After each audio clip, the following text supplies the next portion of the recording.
Assalamualaikum warahmatullahi wabarakatuh. Perkenalkan, nama saya Fasyanda Razaiwanti dengan NIM 2310204. Pada hari ini saya akan mempresentasikan hasil tugas saya untuk memenuhi UAS mata kuliah Filsafat Pendidikan dengan dosen pengampu Ibu Febri Yuli Satriani, SPDI MPD. Nah, pada materi yang akan saya bahas hari ini adalah tentang gagasan pendidikan menurut tokoh-tokoh pendidikan. Gagasan pendidikan menurut tokoh-tokoh pendidikan. Yang pertama itu ada menurut Riyakara. Konsep pendidikan Riyakara yang kurang lebih mengacu pada pendidikan karakter memiliki kaitan dengan pendidikan sejarah yang di dalamnya mengandung berbagai macam nilai moral. Proses memanusiakan manusia melalui pendidikan karakter dapat dilakukan melalui pendidikan sejarah. Lalu ada beberapa gagasan pendidikan menurut Riyakara melibatkan konsep-konsep filosofi seperti pertama ada wujud cinta ilahi. Riyakara melibatkan konsep cinta ilahi dalam pemahamannya tentang pendidikan. Baginya pendidikan seharusnya menjadi manifestasi dari cinta dan ketaatan kepada Tuhan. Lalu yang kedua ada kesejahteraan sosial.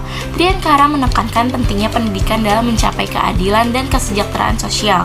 Baginya tujuan pendidikan tidak hanya untuk mencetak individu yang cerdas, tetapi juga memiliki kepedulian sosial dan kemampuan untuk berkontribusi pada kebaikan bersama.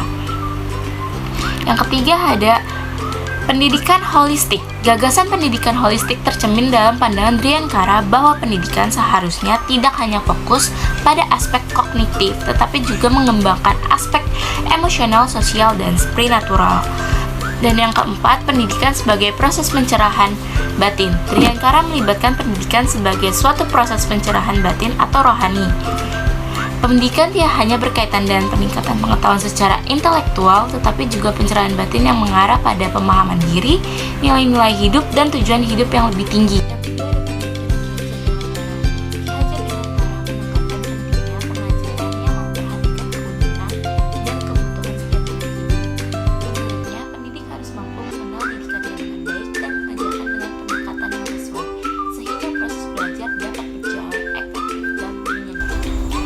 Ki Hajar Dewantara memiliki gagasan pendidikan yang mencakup pemikiran-pemikiran sebagai berikut. Yang pertama, pendidik untuk semua, menekankan hak setiap individu untuk mendapat pendidik tanpa diskriminasi. Gagasan ini mencakup inklusi, aksesibilitas, dan kesetaraan dalam pendidikan, sehingga setiap orang memiliki kesempatan yang sama untuk mengembangkan potensi mereka. Lalu yang kedua ada pendidik holistik, memandang pendidikan sebagai proses yang melibatkan pengembangan seluruh aspek individu, termasuk aspek fisik, emosional, sosial, intelektual, dan spiritual. Pentingnya kebebasan untuk mengeksploitasi ide-ide berpendapat dan mengakses pengetahuan tanpa tekanan atau pembahasan yang beralasan. Kebebasan dalam pendidikan menciptakan lingkungan di mana siswa dapat berkembang secara pribadi dan intelektual. Lalu ada pendidikan karakter, menyatakan bahwa pendidik tidak hanya tentang pemberian pengetahuan, tetapi juga pembentukan karakter dan nilai-nilai moral.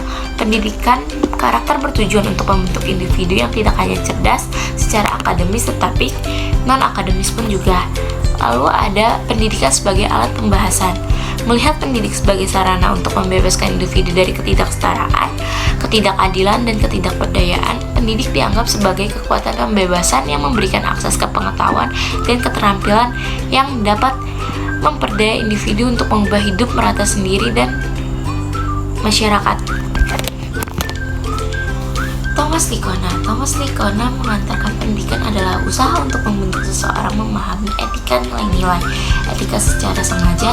Dalam hal ini, siswa menjadi subjek dan objek pendidikan karakter siswa secara sadar dan tersistem, dikenalkan dengan situasi yang menuntut siswa untuk berperilaku baik. Lalu ada beberapa konsepnya dalam pendidikan meliputi 1. Pendidikan karakter. Yang pertama ada pendidikan karakter. Pendidikan karakter bertujuan untuk membentuk sifat dan nilai-nilai positif pada individu. Lalu yang kedua ada pembentukan nilai etika. Pembentukan nilai etika mencakup proses pendidik siswa yang tentang prinsip moral dan norma-norma etika, melibatkan pemahaman dan penerimaan nilai-nilai dasar yang membentuk tindakan etis dalam kehidupan sehari-hari. Lalu ada karakter dan inteligensi emosional, melibatkan pengembangan tidak hanya karakter moral, tetapi juga kecerdasan emosional siswa. Dan yang terakhir ada pendidikan untuk keadilan sosial. Pendidikan untuk keadilan sosial menempatkan penekanan pada pemahaman ketidaksetaraan dan ketidakadilan dalam masyarakat. Nah, hal ini membuat siswa sadar terhadap isu-isu sosial, memperdaya mereka untuk bertindak, dan pengembangan keterampilan yang mendukung perubahan. Demikian presentasi yang dapat saya sampaikan. Kurang lebihnya mohon maaf. Wassalamualaikum warahmatullahi wabarakatuh.